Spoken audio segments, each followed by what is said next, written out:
Hello again, and welcome to Aviation News Talk, where we talk general aviation with relevant news and flying tips for pilots and student pilots to help keep you safe. I'm Max Trescott. I'm the author of several books on the Garmin G1000, 3000, 5000, and Perspective Glass cockpits, and the 2008 National Flight Instructor of the Year. Today I'll be reading an email from a listener who has some misconceptions about the division of responsibilities between pilots and controllers. We'll also be talking about new products and new aircraft announced last week at AirVenture in Oshkosh, Wisconsin. Last week in episode 240, we talked with Dr. Victor Vogel about illusions that kill pilots, including the leans, graveyard spiral, and Coriolis illusion. They create powerful sensations that pilots have to ignore, and the solution is for pilots to rely on their instruments.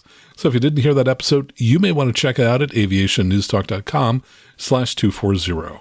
And this is a listener-supported show, supported by fine people like you. If you haven't signed up already to join the club, it's easy to do. Please head on out to aviationnewstalk.com/awesome, where you can choose a financial level at which you'd like to support the show and the various goodies that you'll get. And when you do, I'll read your name on the show. This week in the news, EAA mourns loss of Tom Poberezny. CAE and Piper team up to electrify the iconic Piper Archer. And we'll tell you about a Missouri pilot who took gunfire and landed with bullet holes. All this and more, and the news starts now. From EAA.org, EAA mourns loss of Tom Poberezny. Tom was the retired president and chairman of the Experimental Aircraft Association and is being mourned by EAA and aviation communities after his death early on Monday morning, July 25th, the opening day of AirVenture. He died at the age of 75 following a brief illness. Tom was EAA president from 1989 until 2010 and also served as chairman of the board for 2 years until his retirement in 2011. He was an accomplished aviator. He was a member of the U.S. National Unlimited Aerobatic Team that captured the World Aerobatic Championships in 1972. The following year, he won the U.S. National Unlimited Aerobatic Championship. He subsequently flew for 25 years as one wing of the legendary Eagles Aerobatic Team, the most successful civilian precision flying team in history. During his career with EAA, Tom oversaw a number of the organization's milestones. In the late 1970s, he spearheaded EAA's first major capital campaign, which supported construction of the current EAA Aviation Center headquarters and museum complex at the Whitman Regional Airport in Oshkosh, Wisconsin. In 1992, he led the creation of EAA Young Eagles, which has become the most successful aviation youth program in history. Realizing the importance of mentoring to the future of aviation, EAA aimed to give 1 million kids between the ages of 8 and 17 an airplane flight. So far, the Young Eagles program has now flown over 2.3 million young people. And Tom's father, Paul Howard Poberezny, who died just 9 years ago in 2013, founded EAA in 1953 and spent the greater part of his life promoting home-built aircraft. Now, I met both Tom and Paul numerous times at AirVenture, and their accomplishments should inspire us all. And speaking of AirVenture, there were a number of new products introduced last week. These include, from planeandpilotmag.com, ForeFlight introducing the Sentry Plus. Actually, they introduced it about a month ago, but here's what Plane and Pilot Mag had to say about it. Created by UAvionics expressly for use with ForeFlight on the iPad, the Sentry Plus is a portable, multifunction ADS-B receiver that allows the pilot to see ADS-B-equipped traffic as displayed in ForeFlight. The multifunction part? Well, the Sentry Plus is also a carbon monoxide detector, a Wi-Fi router, a multi-constellation global positioning receiver, and an in-flight track logger. It also has a built-in AHRS, which supports synthetic vision emergency attitude on the iPad, and a display of G-forces. So yes, it has a G-meter. It also has a built-in display that will provide real-time system status, as well as carbon monoxide conditions. The Sentry Plus goes for $7.99 and is available at Sporty's Pilot Shop. And from FutureFlight.aero, artificial intelligence or AI specialist Daedalian is teaming with Avidyne to develop a flight deck vision system for the GA market. Announcing the partnership at AirVenture, the company said the AI-based PilotEye system will provide pilot advisories for the flight crew of existing fixed-wing aircraft and helicopters and future eVTOL models. According to Avidyne, the system will use cameras to scan for traffic and other airborne hazards and also handle tasks such as identifying suitable places to land in the event of an emergency. The two companies said they plan to announce pricing and availability for the PilotEye system later this year. They also expect to make other announcements about AI-based products in the next few months. From EAA.org, PS Engineering's new digital audio controller, the PMA 450C, is a lower-cost version of the company's flagship GA product, the PMA 450B. It includes advanced features like dual Bluetooth and the Intella audio processing system licensed from the U.S. Air Force. The PMA 450C has a list price of only $2,595, while the PMA 450B continues to sell for $2,895. And from avweb.com, Trig's new VHF Navcomm has just been introduced. Just when we thought the market has seen the end of traditional VHF Navcomm radios, Trig Avionics comes to AirVenture 2022 with two new models, the TX56 and TX57. The former is a 10-watt comm radio suitable for most GA use, and the TX57 has a more powerful 16-watt comm radio where a higher transmission output is required. And from globalair.com, Daher unveiled the Kodiak 900 at AirVenture, and they're marketing it as the next generation of backcountry STOL plane, and called by Kodiak's chief demo pilot as the Jeep Wrangler of the sky. Larger and faster and configured with a more modern and versatile interior, Daher says the Kodiak 900 joins the TBM 910 and TBM 960 as very fast turboprop aircraft. According to specs from the company, the Kodiak 900 is 3.9 feet longer, 20% faster, with an airspeed of 210 knots. The Kodiak 900 can haul more and offers a maximum range of 1,129 nautical miles. The airframe also adds a fifth set of passenger windows. And from EAA.org, Dynon Advanced is introducing its new flagship AF6600 display. An evolution of the AF5600, the AF6600 features improved performance, an upgraded design, an improved pilot interface, and a lighter and more compact body. It also fully interfaces with the existing AF5000 series displays and Dynon modules. From avweb.com, Sling Aircraft has introduced a high-wing aircraft. According to Sling Aircraft founder and chief designer Mike Blythe, the high-wing stemmed from a request by an older, less flexible, and larger customer who said, "If you build a high-wing airplane that will be easier to get in and out, I'll buy it." The Sling High Wing uses a Turbo Rotax 915 IS 141 horsepower engine and has a cruise speed of 145 knots. Kit price for the quick build version, $119,000. Estimated completed price, $248,000. And that's our wrap-up of news from AirVenture. From FlyingMag.com, CAE and Piper team up to electrify the iconic Piper Archer. Piper Aircraft and CAE are partnering to develop an electric conversion kit via STC for the single-engine PA-28-121 Archer and to train new pilots to fly electric aircraft.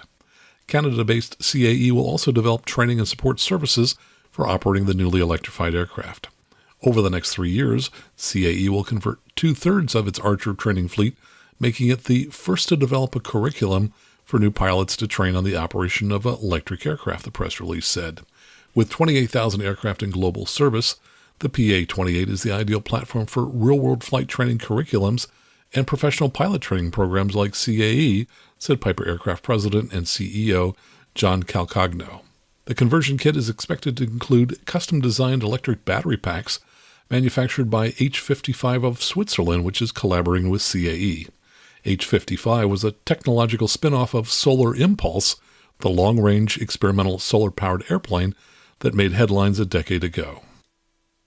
From CNBC.com, Senator Lindsey Graham introduces legislation to raise mandatory pilot retirement age to 67. The Let Experienced Pilots Fly Act would also require pilots over the age of 65 to maintain a first-class medical certification that needs to be renewed every 6 months.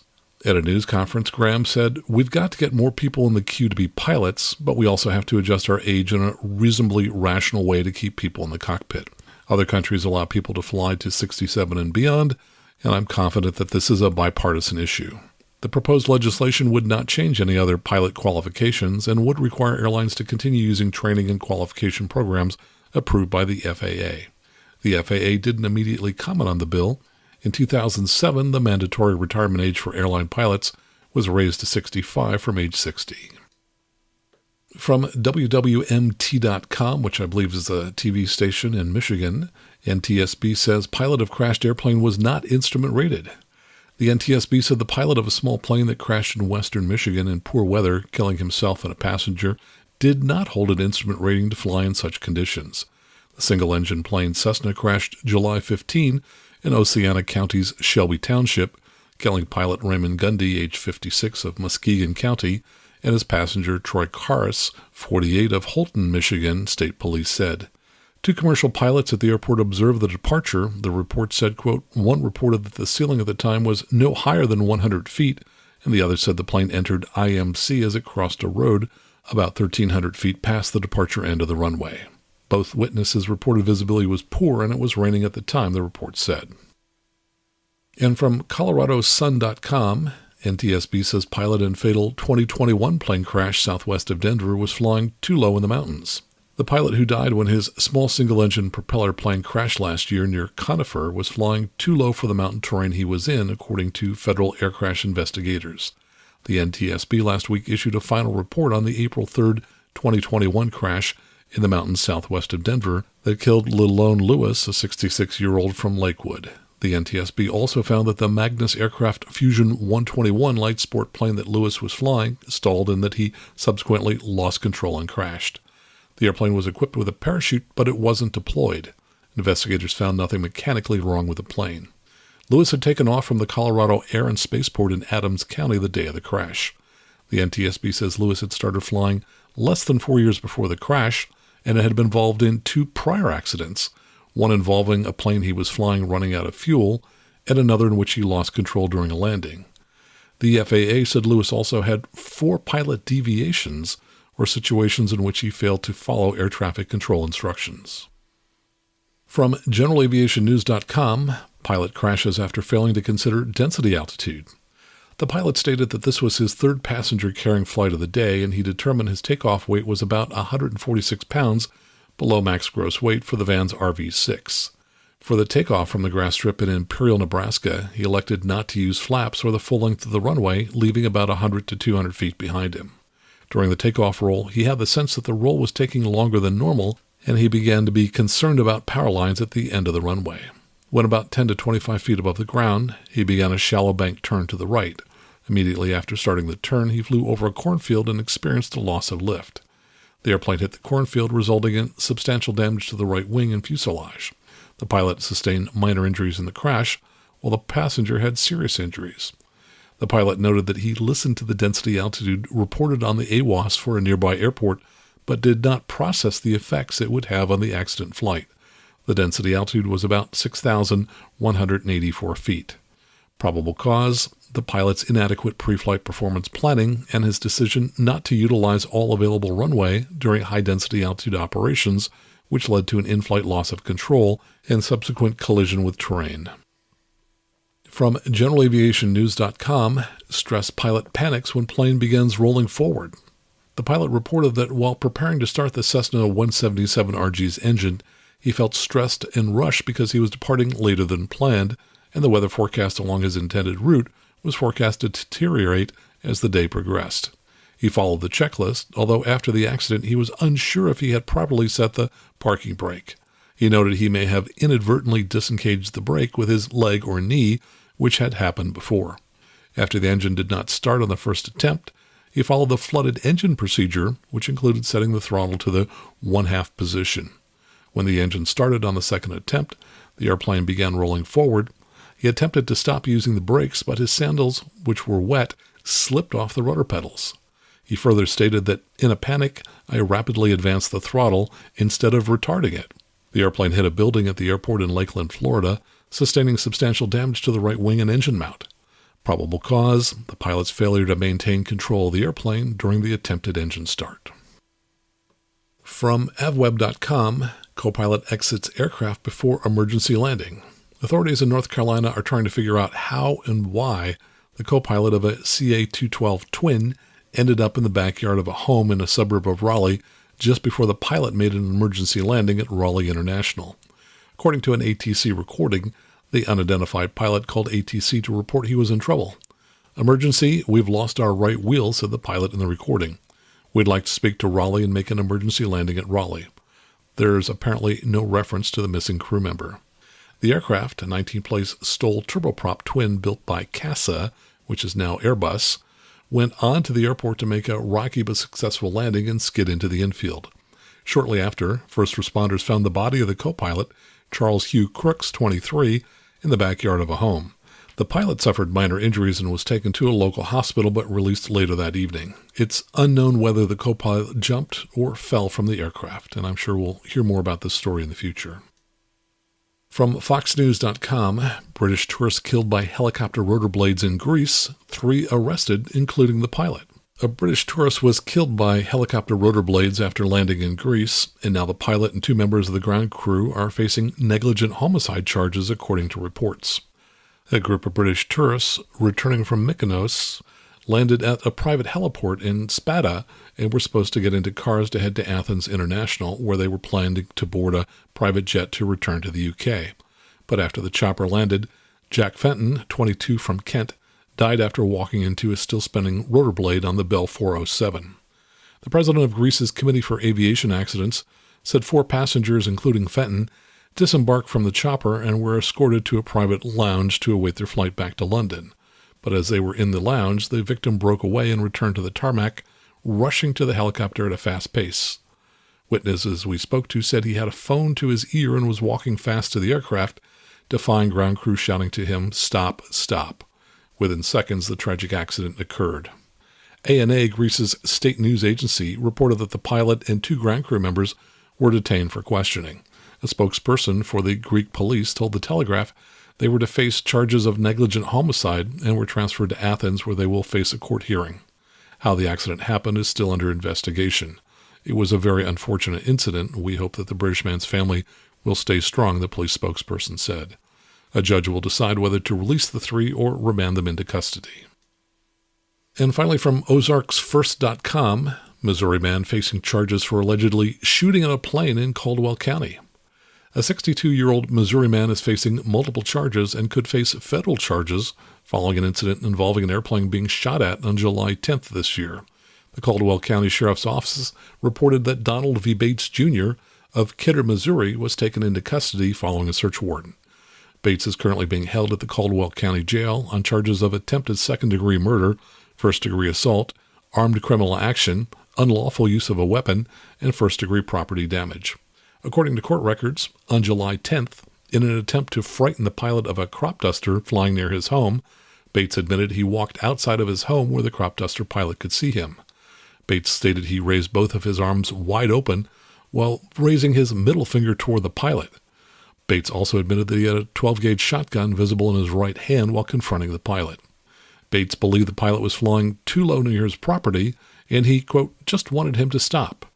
Bates claimed he never aimed the shotgun toward the pilot and never had his finger on the trigger. The pilot of the crop duster stated he had made a few rows through the fields he was spraying when he observed Bates standing in front of his house with a gun in his right hand. The pilot stated he could see Bates as he flew overhead at 100 feet off the ground, and states after seeing Bates with a gun, he decided to go to a different farm a few miles away to avoid further conflict and was in fear of his life, not knowing if Bates would shoot at him. Court documents say the pilot flew the plane back to Lexington, Missouri Municipal Airport, about 30 miles away, and stated once he landed his plane and following an inspection, found fuel leaking from the right wing through a bullet hole in the fuel tank on the underside of the right wing. The pilot then found another bullet hole in the nose cone. One witness stated he heard approximately 10 to 15 gunshots at the time of the incident. The FBI is continuing a federal investigation into the incident, and federal charges may be coming. No bond has been set for Bates at this time. That's the news for this week. Coming up next, a few of my updates. And then I'll be reading an email from a listener who has some misconceptions about the division of responsibilities between pilots and controllers. And I'll talk about a pilot-controller conversation I heard last week in which the pilot declared a medical emergency. All right here on the Aviation News Talk podcast.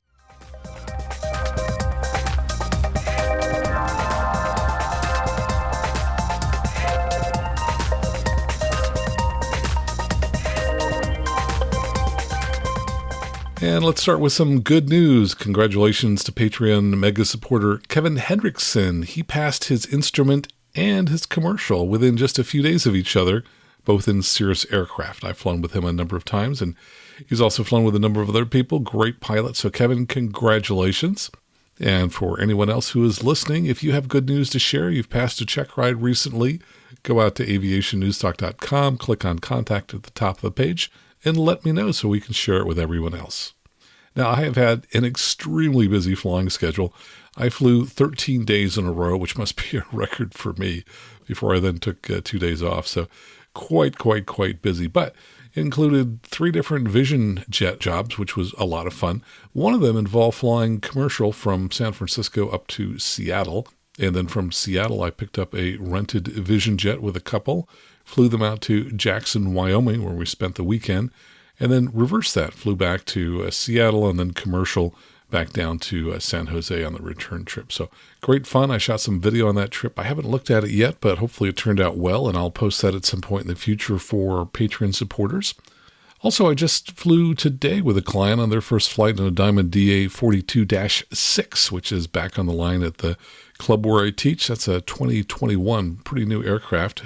He was doing some maneuvers, landings, and also following the procedures for OEI, one engine inoperative. So I hope to post that for supporters at some time in the future. And a client of mine had an odd incident a few days ago. He landed one of the club's Cessna 182s, and somehow the wheel fairing, or the wheel pants, whatever you want to call it, for the right main landing gear destroyed itself on touchdown. Now, I thought that perhaps the tire had blown, but oddly, the tire was in good condition, so it was not the culprit. So I'm wondering if any of you have experienced this before. If you have, please let me know. I'm guessing that the wheel pant perhaps was loosened by the vibration associated with the landing and somehow got twisted in a way that it destroyed itself. Anyway, never seen that before, so if you have and you know anything about that, please let me know. And here's a clip from Susan Delgato. Hi, Max. This is Susan Delgado. I'm a Bonanza owner, and I'm on the board of directors of the American Bonanza Society, and I'm here at Oshkosh, as you can hear in the background. I wanted to let you know that your friend and frequent podcast guest, Catherine Cavagnaro, was inducted into the National Association of Flight Instructors Hall of Fame last night at the American Bonanza Society dinner. I wanted to also let you know that, among others, she mentioned Max Trescott and thanked you for giving her an opportunity to share the joy of flight and make us all safer pilots last night. Thanks for all you do in making us safer pilots. Susan, thanks so much for sending that along. And again, congratulations to Catherine Cavagnaro.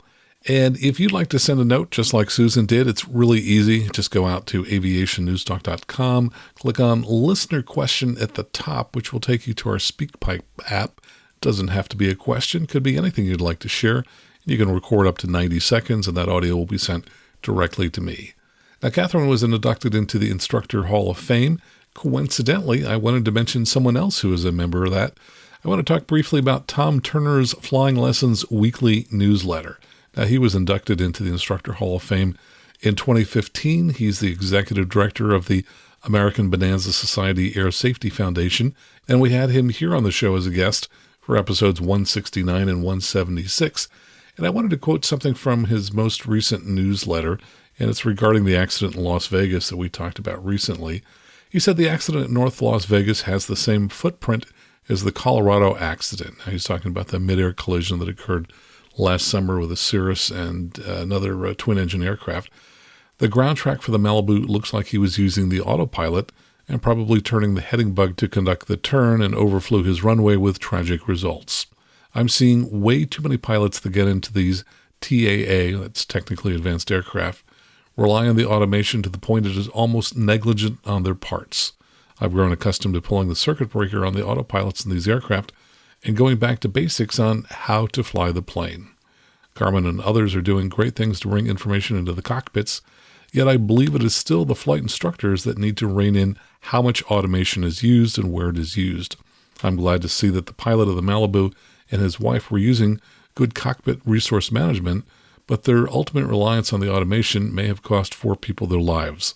I also believe that the insurance companies will use their ages against those north of age 70 to further constrain those that fly that are older than the norm, or it will push people to self-insure, and then when there is an accident, only the lawyers will win when it all gets sorted out in the courts. Good comment. It hadn't occurred to me when I looked at the ground track that the pilot might have been using the autopilot, but Tom may be correct on that. Certainly you don't want to be using an autopilot to make turns in the traffic pattern. because the bank angle is just too shallow. And I recall that their bank angle I calculated was somewhere between 18 and 19 degrees. And you know what? That pretty much fits with what you would see in an autopilot being flown at those kinds of airspeeds. If you would like to get Tom's Flying Lessons weekly newsletter, I would encourage you to go out and subscribe. It's free, and I'll include a link to it in the show notes. It's mastery-flight-training.com/flight-instruction to subscribe. And I had a note from Patreon supporter Mark Knockenhauer, who coincidentally I used to work with his cousin at HP years ago. Mark was commenting on the Sierraville Airport, which is just north of Truckee, north of Lake Tahoe. I had mentioned recently that I had flown in there on a mountain checkout. He says, I heard that you use this airport for a mountain checkout on the Aviation Geeks podcast. Doing any pattern work there would be highly unusual since the 25 planes a week that you mentioned is very optimistic. My wife and I have owned property up there for almost 25 years, and on that time I've only seen one plane tied down there.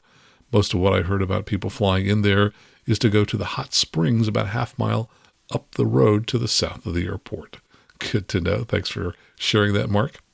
And here's a note from listener Arnie Duncan. He was at the annual Cessna 150-152 fly-in in Clinton, Iowa, and Catherine Cavagnar was there, and she recorded this and passed it along from Arnie. Hey, Max. Hi, buddy. I listen to you all the time. I appreciate you so much.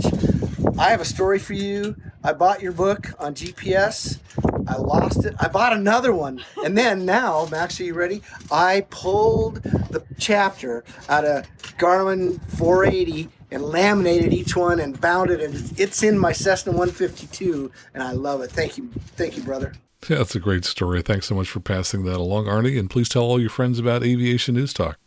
And here's a note from Patreon supporter Carl Howd. Now, this is in reference to the items that I read from time to time from generalaviationnews.com, in which they report on some of the NASA ASRS reports. That's the old NASA Blue form. These are written by pilots, and then to, I don't know why, obscure the identity of the airports involved in these reports, they always replace the airport identifier with ZZZ. So every one of those reports, if they mention an airport, it's ZZZ. Anyway, Carl says, hello, Max.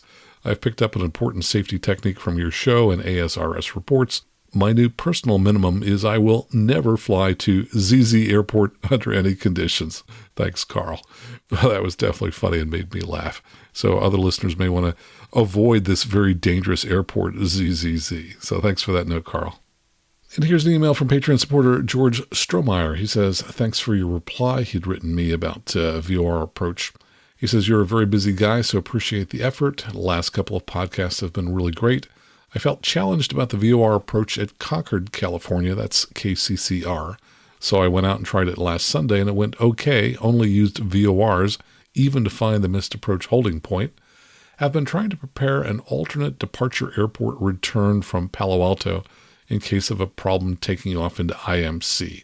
Now, an alternate airport would be if, after takeoff, you encounter problems, you'd like to have something loaded in your GPS so that you could immediately fly an instrument approach either back into the airport that you just left or some nearby airport. He says after taking off from Palo Alto, Moffett Field, which is nearby, seems like an obvious choice. Both runways 14 left and 14 right have GPS and localizer approaches. Just checking in if you've tried loading and or executing this. Options are to load Moffett and an approach after your actual flight plan and start off with that activated, or just load the localizer frequency and be ready to switch the G1000 PFD to that. Welcome any expert thoughts. Well, for anybody who's interested in loading a takeoff alternative instrument approach, here are my tips. To load Moffett as a takeoff alternate in the Garmin product, I load my full flight plan to my destination.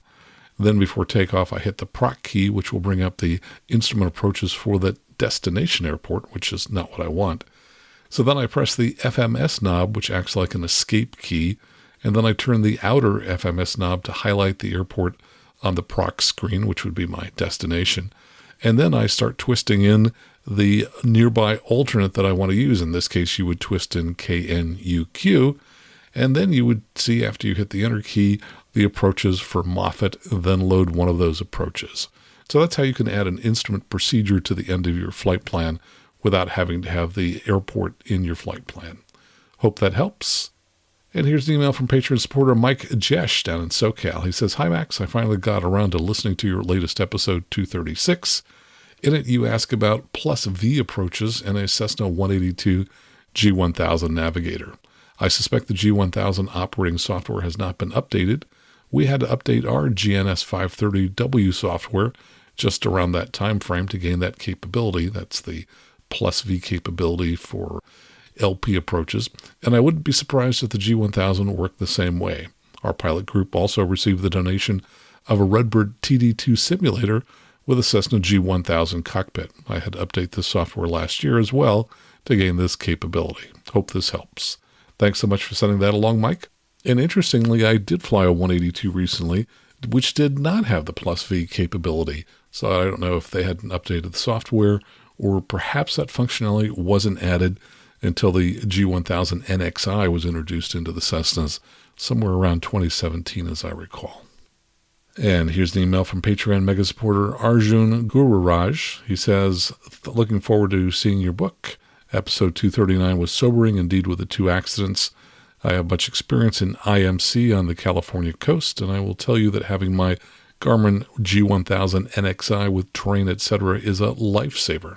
But one thing people fail to brief on the ground sometimes is the use of autopilot on a difficult SID, that's a standard instrument departure procedure, weather issues, etc.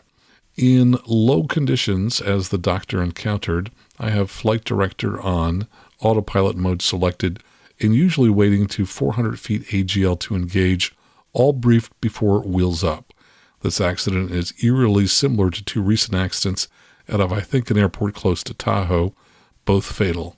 Low IFR departure should increase the pucker factor, and one should always have excellent understanding of autopilot and panel limitations. Excellent analysis, Max. Keep up the great work."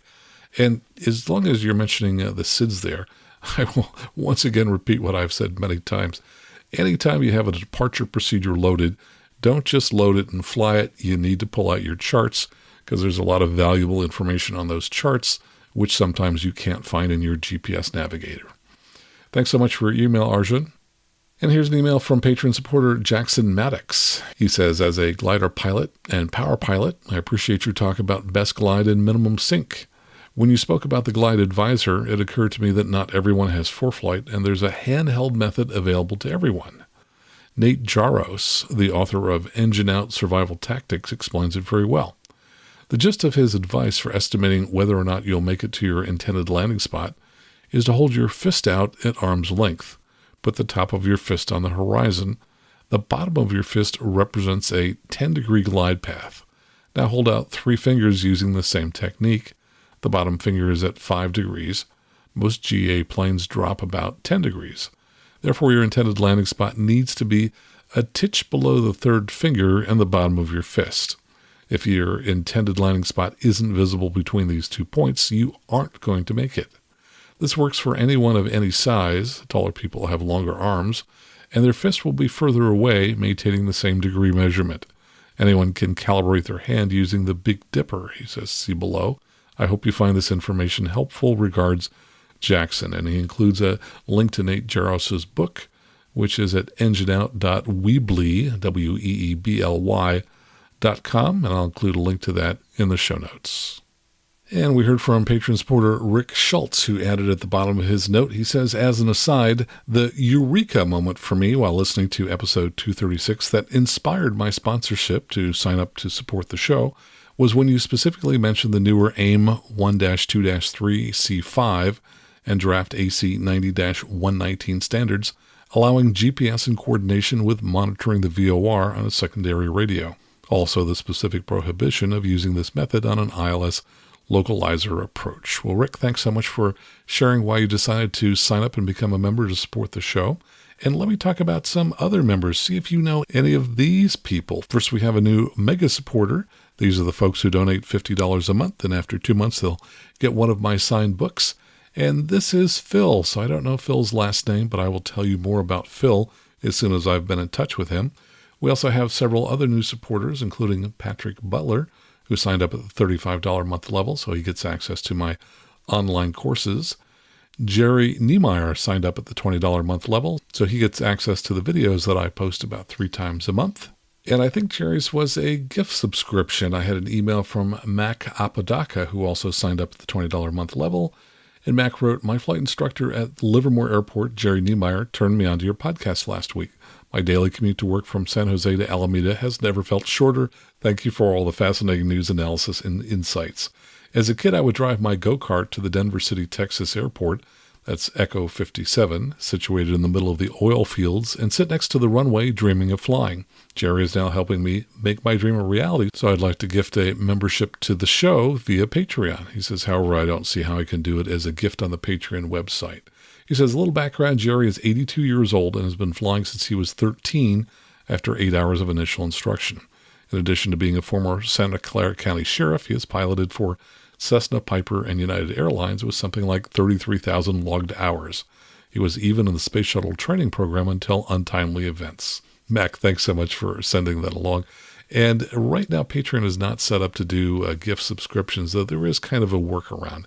So if there's someone that you would like to give a gift membership to the show in their name, contact me and I'll tell you about the workaround that we figured out. Also, I want to thank Russ Irwin, who increased his support from $20 to $30 a month. Russ has been a longtime supporter. Thanks so much. And also Kyle Beatty, who signed up at the $8 a month level. And finally, Joe Moore, who signed up at the $20 a month level. We also have 2 one-time PayPal donations. The first is from Jedediah Ellithorpe. He donated $206. He says, "Hi, Max. I have experienced all of these illusions described in episode 240. It's important for pilots to review those often and understand them. I am fortunate to not have been bitten by them, but certainly have been close once or twice." Jedediah, thanks so much for your support of the show. We also have a donation from Patrick Wiggins, who has donated in the past. Thank you so much, Patrick. And if you'd like to support the show, it's easy to do. Just go out to aviationnewstalk.com/awesome. Pick the level of support that you'd like to offer to the show to become a member. Use your credit card, and that's all you need to do. Or if you'd like to make a one-time donation, just head on out to aviationnewstalk.com/PayPal. Coming up next, we'll be talking about pilot versus controller responsibilities, all right here on the Aviation News Talk podcast.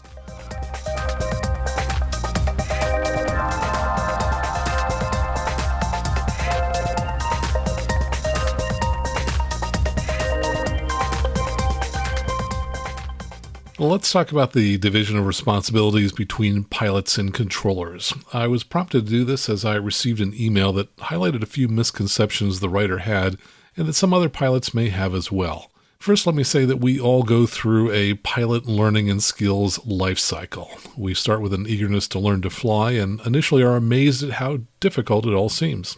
Later, after we get a private pilot certificate, we're brimming with confidence, feeling we have mastered the skills we need. But confidence doesn't equal safety, and low-time pilots have a disproportionate number of accidents. In Paul Craig's book, The Killing Zone, How and Why Pilots Die, he says that pilots are in the killing zone when they have 40 to 250 hours of flight experience and are most likely to commit lethal mistakes.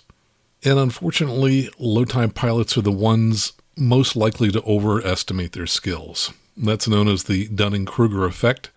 Research shows that people with limited knowledge or competence in a given field greatly overestimate their own knowledge or competence in that field relative to objective criteria or to the performance of their peers or of people in general. Now, when I started flying, 150 hours seemed like a lot of time, and I thought that I was a pretty good pilot. 50 years later, I marvel at how naive I could have been and how much I've learned in the intervening years. Along the way, I've known many pilots whose lives were cut short in an airplane, almost all because of mistakes they made while flying. So as I talk through the email that I received from a low-time pilot, remember that all pilots must continue to learn throughout their flying career, and at one point we were all low-time pilots. And some of us are still around many years later because we had a little luck when we could have easily died. The trick to surviving those early years, those first few hundred hours, is to realize that you really know very little about aviation other than the basics. In fact, all that pilot certificate that we're so proud to earn really tells us is that we have met the FAA's minimum standards to be a pilot. Now, I don't know about you, but I've never wanted to just barely pass any course I've ever taken. So I'm hopeful that when the email writer hears this, he listens with an open mind and realizes that we all start out with misconceptions about aviation and that we all have so much to learn along the way. Let's talk about the division of responsibilities between pilots and controllers. I talked in episode 239 about an RV-10 that crashed near the Golden Gate Bridge in May. The email writer, who took issue with my analysis, appears to misunderstand the division of responsibilities between pilots and controllers and said that a controller was partially to blame for the crash. I heartily disagree. Years ago, as a much lower-time pilot, when I read accident reports, I strongly believed that the NTSB was unfairly blaming pilots for many accidents. Approximately 80% of all accidents are attributed to failures on the part of the pilot, whether they be poor pilot skills or poor judgment, but it just didn't seem possible to me that pilots could be responsible for such a huge percentage of accidents, because, hey, I was a pilot, and at the time it seemed inconceivable that I might make the kinds of mistakes attributed to pilots. Yes, I was in denial, because I wanted to believe that bad things only happened to other pilots, and that good pilots couldn't possibly be making all the mistakes that led to so many accidents. Because if they were, that might mean that I too could get into an accident and die, and I didn't want to believe that. But my view has totally changed with time and experience. I've now been flying for 50 years. My first flying lessons as a teenager were 50 years ago in July of 1972. Later, as a flight instructor, I have flown with hundreds and hundreds of pilots, and the lack of pilot knowledge and skills that I've encountered has been surprising to me. Having seen a huge array of mistakes made by the pilots I've flown with, I now totally believe that pilots are responsible for 80% of accidents, and that the NTSB is correct in most cases when they cite pilot error and judgment as probable causes. Now here's the sad truth. The skills of the typical private pilot, who has perhaps a few hundred hours and no additional ratings or certificates, are nowhere close to those of the pro pilot who flies for a living. As I said, by passing the private, you have met the FAA's minimum standards for being a pilot. Don't ever lose sight of that. As a new private pilot, your goal should be to gain as much additional training, skill, and knowledge as you can as quickly as possible while trying to avoid dangerous situations such as flying into a cloud and or losing control of an aircraft. Before I read the email, here's a brief recap of the accident I discussed in 239. That accident involved a low-time private pilot flying a Vans RV-10 who had what should have been an easily avoidable encounter with IMC near San Francisco.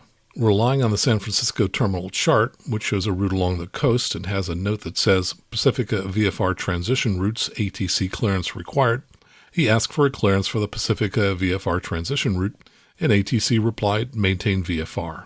He repeated the same request and got the same maintain VFR instruction from ATC. He was apparently confused by this instruction and didn't seem to have a plan B as he circled for a few minutes, presumably trying to figure out what to do next. In the process, he either lost control of the airplane or flew into IMC and lost control of the aircraft. The pilot was from Sacramento and had flown to the San Francisco Bay Area to fly a bay tour while en route to the Half Moon Bay Airport, which is on the coast south of San Francisco. Let me say at the outset that the writer of this email is also from Sacramento and also a low-time pilot. And I think he's identifying a little too closely with the accident pilot, and his empathy for the accident pilot is likely clouding his analysis. He wrote that he too would like to fly the Bay Tour and that he too would have been confused by the ATC communications. So I think he desperately wants to believe that the accident pilot couldn't have been solely responsible, because that would mean that he, the writer, could also be killed in a similar accident, and of course, none of us wants to think that could happen to us. Now, the writer is an intelligent person and holds a PhD, but doesn't fully understand the division of responsibilities between pilots and ATC. But some lower-time pilots do understand these concepts. Yesterday, I was flying with a pilot who has a few hundred hours, and before offering any of my opinions, I asked him to read the email. And without any prompting, he raised most of the points that I'll mention as I read this letter. So some lower pilots do understand these concepts. By the way, as you listen to the letter, note that the writer uses the words, in my view, and I think, but never refers to any specific FARs to back up his opinions. In aviation, everyone has an opinion, but what really counts are the FARs. Here's what the Sacramento pilot wrote. Dear Mr. Trescott, regarding the low-time pilot accident in episode 239, after listening to and enjoying virtually everything you've produced here on this podcast, as well as your work on the Airplane Geeks podcast, I was deeply disappointed to hear your take on the situation in San Francisco. He may have been an irresponsible pilot as suggested by your deeper research, and he may not have had a plan B. I'll grant you those details. And the next sentence begins with the word but. But before I read further, I never said the accident pilot was irresponsible. I did quote his former flight instructor, who said that he had exhibited 4 of the FAA's 5 hazardous attitudes. Also, I quoted the pilot himself, who gave this endorsement for the flight school that helped him finish his private in 7 days.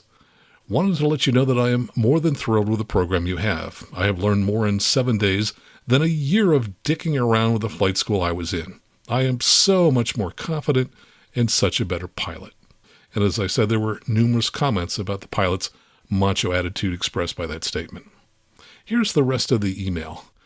But if an FAA terminal area chart states repeatedly that ATC clearance required for such transition routes, and that's exactly what the pilot asked for more than once, there is, in my view, a great deal of fault on the ATC for creating unnecessary confusion by neither expressly providing nor denying clearance. It sounds like ATC in the area doesn't like what the FAA decided when they reworked SFO's Bravo, but they shouldn't take it out on VFR pilots, nor should they expect everyone to know that that's the kind of confusing response they're going to give when asked. I, too, am a relatively new pilot from the Sacramento area, and I look forward to taking friends and family on a bay tour one day. I absolutely would have been similarly confused by that sort of reply from ATC. This is exactly the kind of thing that causes GA pilots to fear ATC rather than relying on them for help in keeping everything and everyone safe. I think ATC and the FAA owe the families of those who died in that accident an apology at the very least. The pilot did exactly what he was supposed to do. I must interject. The pilot did not do what he was supposed to do, as I'll explain later. Continuing, the pilot did exactly what he was supposed to do more than once, and our ATC system failed to do their job, creating a dangerous situation where none previously existed. Can you really in good conscience defend their behavior given all you do for safety in general aviation? Thanks for giving this additional thought, and please keep up the otherwise stellar work. And let me say at the onset, I've spent at least 12 hours thinking and writing about this email, including staying up way too late one night and not sleeping well, trying to figure out how to respond in a way that's both educational and kind. And if I had infinite time, I could probably craft a better response, but here's what I've come up with so far. The writer seems to believe that the accident pilot, not having had a plan B, is somehow mitigated by the pilot's confusion about an ATC instruction. There are at least 2 problems with this thinking.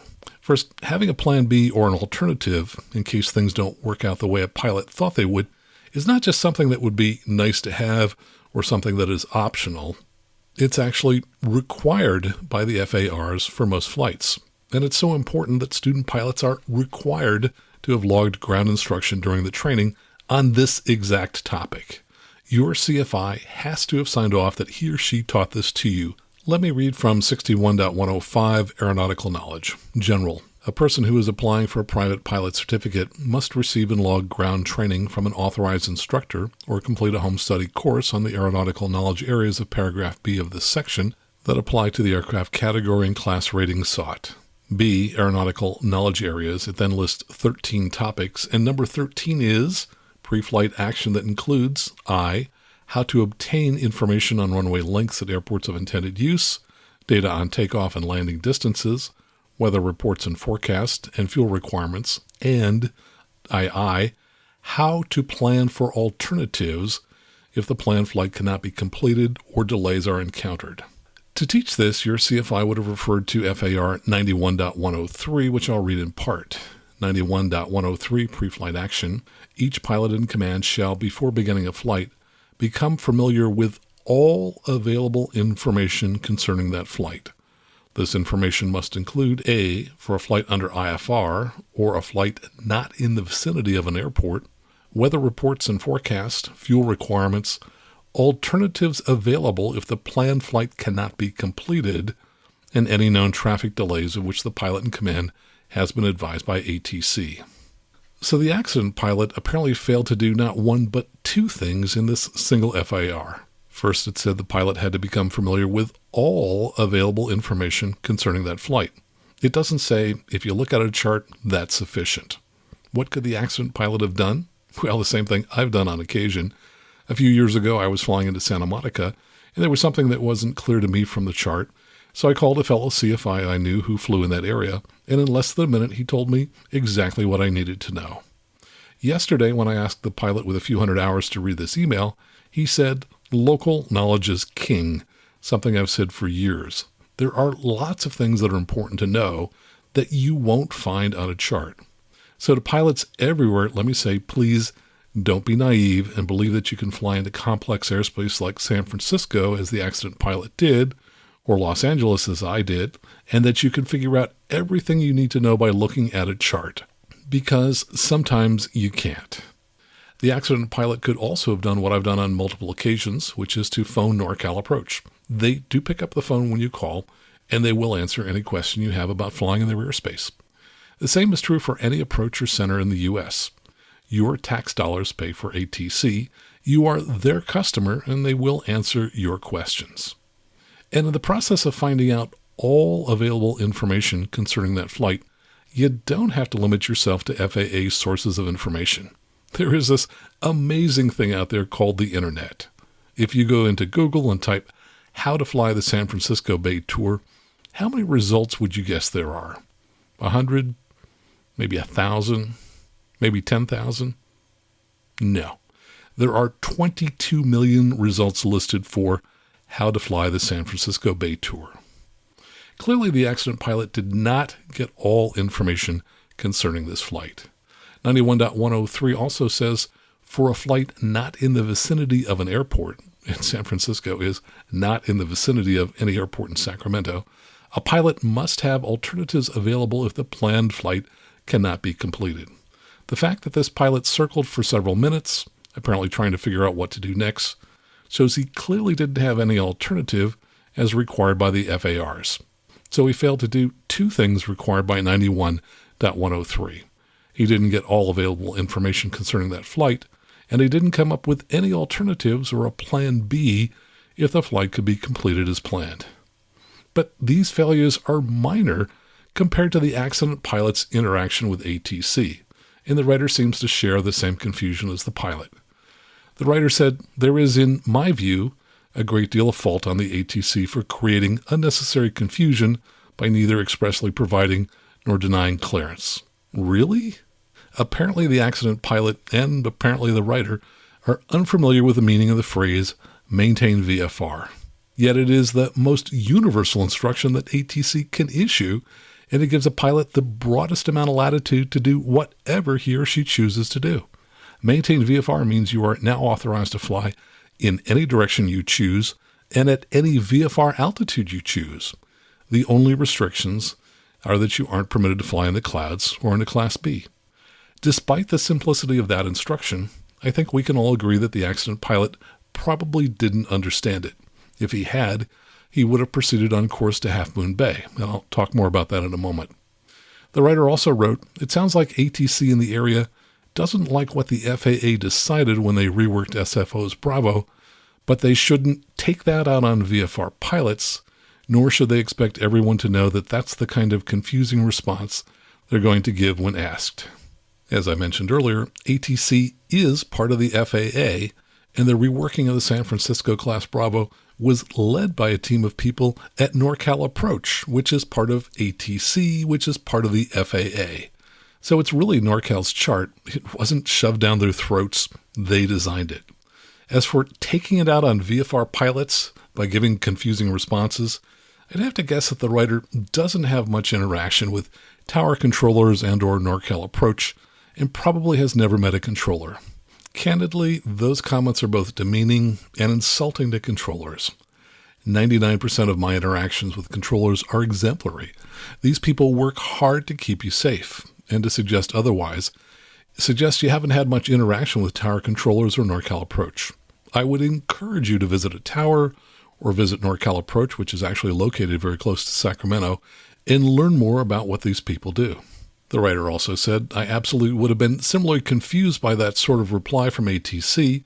This is exactly the kind of thing that causes GA pilots to fear ATC rather than relying on them for help in keeping everything and everyone safe." The accident pilot clearly didn't understand the division of responsibilities between controllers and pilots, And the email writer also doesn't seem to understand them either.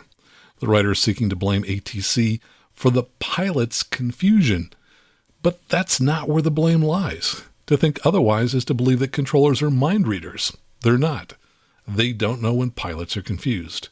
If a pilot asks the same thing twice, the most logical conclusion for ATC to draw is that the pilot didn't hear the initial response. Why? Because in busy airspace, pilots and controllers often talk simultaneously, which blocks the transmission. As a result, controllers and pilots often have to repeat themselves. So if a pilot asks the same thing twice, ATC is going to conclude the pilot didn't hear the control the first time. Why won't ATC conclude that the pilot was confused? Because determining that a pilot is confused is not an ATC responsibility. The FAA is very clear on this point. Both the AIM, the Aeronautical Information Manual, which pilots use, and the controller handbook used by controllers says that the responsibility for raising your hand and saying, "I'm confused," lies with pilots, not with controllers, which was another point raised by the pilot with a few hundred hours to whom I showed this email yesterday. Here's what it says in the AIM, section 4-2-1, General. The single most important thought in pilot-controller communications is understanding. It is essential, therefore, that pilots acknowledge each radio communication with ATC by using the appropriate aircraft call sign. Brevity is important, and contact should be kept as brief as possible, but controllers must know what you want to do before they can properly carry out their control duties. And you, the pilot, must know exactly what the controller wants you to do. Since concise phraseology may not always be adequate, use whatever words are necessary to get your message across.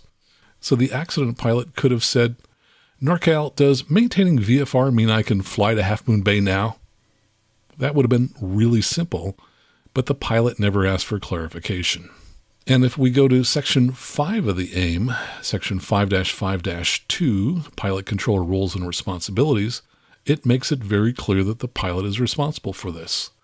Under air traffic clearances, it says Pilot Responsibilities, acknowledges receipt and understanding of an ATC clearance, reads back any hold short of runway instructions issued by ATC, request clarification or amendment as appropriate anytime a clearance is not fully understood or considered unacceptable from a safety standpoint, promptly complies with an ATC clearance upon receipt, except as necessary to cope with an emergency. It advises ATC as soon as possible and obtains an amended clearance if deviation is necessary. By contrast, here are the controller responsibilities.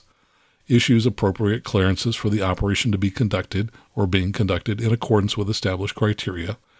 Assigns altitude in IFR clearances that are at or above minimum IFR altitudes in controlled airspace. Ensures acknowledgement by the pilot for issued information, clearances, or instructions.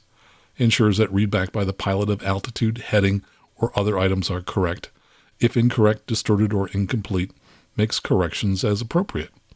So to recap, the accident pilot was issued a valid instruction, and the pilot, who clearly didn't understand it, failed in his responsibility to request clarification, which is a pilot responsibility.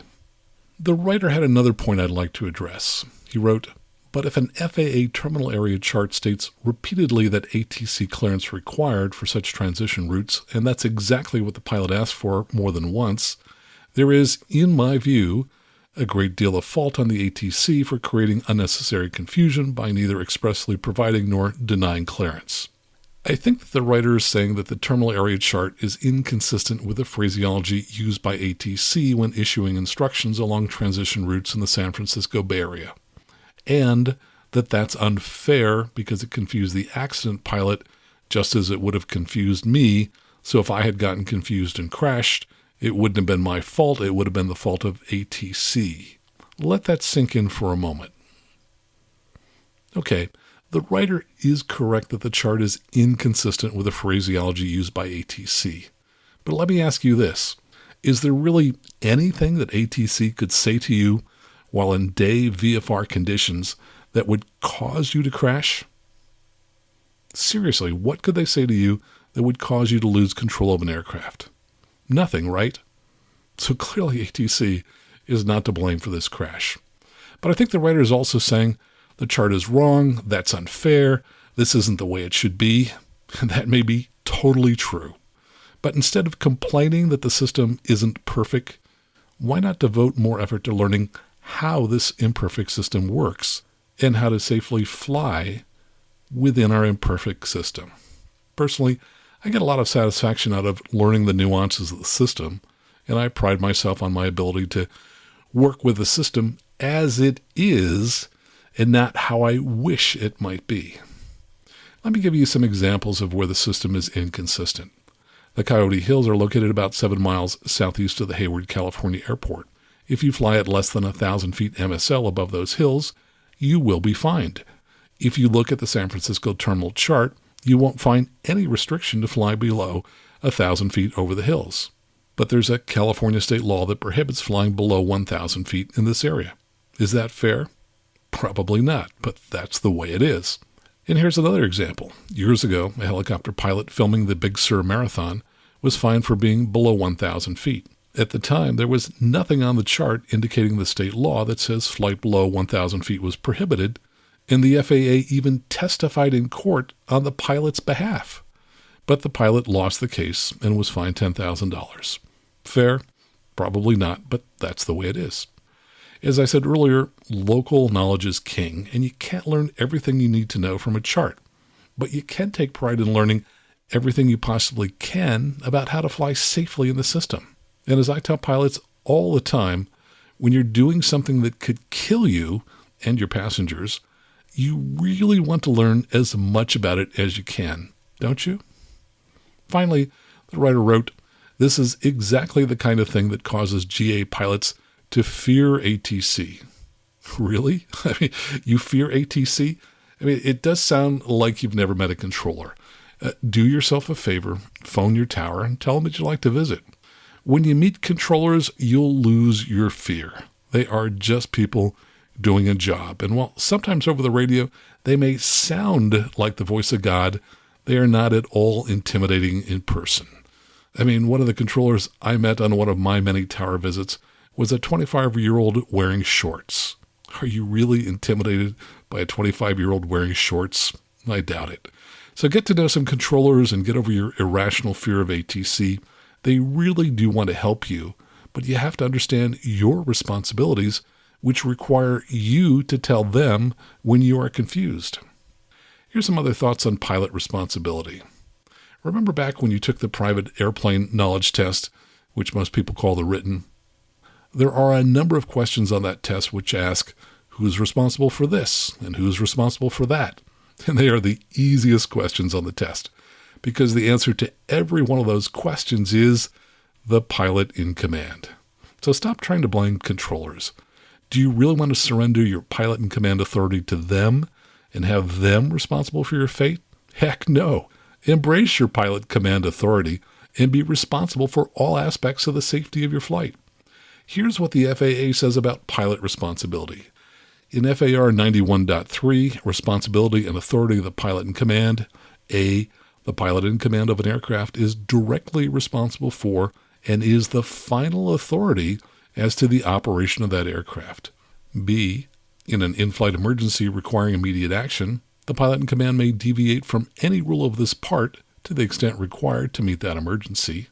And C, each pilot in command who deviates from a rule under paragraph B of this section shall, upon the request of the administrator, send a written report of that deviation to the administrator. And who is PIC? FAR 1.1 defines the pilot in command as the person who, quote, has final authority and responsibility for the operation and safety of the flight, has been designated as a pilot in command before or during the flight, and holds the appropriate category, class, and type rating, if appropriate, for the conduct of the flight. Pretty cool. It means you're the boss, the final authority. If you make a mistake and screw up, you're responsible. If a controller makes a mistake, you are still responsible for raising your hand and saying, hey, I think there's a problem here. Here are a few other pilot responsibilities. These come from the Controller Handbook. See and avoid. Number 1, pilot. When meteorological conditions permit, regardless of type of flight plan or whether or not under control of a radar facility, the pilot is responsible to see and avoid other traffic, terrain, or obstacles. Minimum fuel advisory and medical emergency. Pilot. Advise ATC of your minimum fuel status when your fuel supply has reached a state where, upon reaching destination, you cannot accept any undue delay. Be aware this is not an emergency situation, but merely an advisory that indicates an emergency situation is possible should any undue delay occur. On initial contact, the term minimum fuel shall be used after stating call sign. Now, a week ago Sunday, I was flying a Vision jet into Seattle and overheard a conversation between our controller and an Alaska airline pilot. The pilot reported that a passenger who was flying to Seattle for a double lung transplant was not doing well because his oxygen generator failed. Over the course of the conversation, we learned that the pilot was thinking of diverting to Boise. Later, the controller asked about medical personnel on board, and we learned that a nurse was assisting the patient and that he was doing a little better now that they were giving him oxygen. Ultimately, the Alaska Airlines pilot declared a medical emergency, and the controller started vectoring aircraft to put his flight ahead of others. Later, the controller said all speed restrictions lifted, which meant this aircraft didn't have to slow to 250 knots below 10,000 feet, as required by the FARs, but could fly at 500 knots if he could. Later, the controller asked what gate the plane would be landing at, and the pilot replied gate A6. Soon after, the controller told the pilot that EMTs would be at the gate to meet the aircraft. This was a textbook example of a pilot and controller who understand their responsibilities and responded perfectly in a critical situation. So, Mr. Sacramento pilot, please remember that as a private pilot, you have met the FAA's minimum requirements for being a pilot. And if you're smart, and I'm sure you are, you'll try to learn everything you can about your responsibilities and about how the system actually works and not the way you wished it work. And rest assured that if someday you have a medical emergency, these same controllers who you've unfairly criticized will be there to help you with your emergency. And before I go, I'd like to thank all of you for contributing to the show in the various ways that you do, whether it's sending me emails or telling your good friends about the show and encouraging them to listen. Thanks so much for your support. So until next time, fly safely, have fun, and keep the blue side up.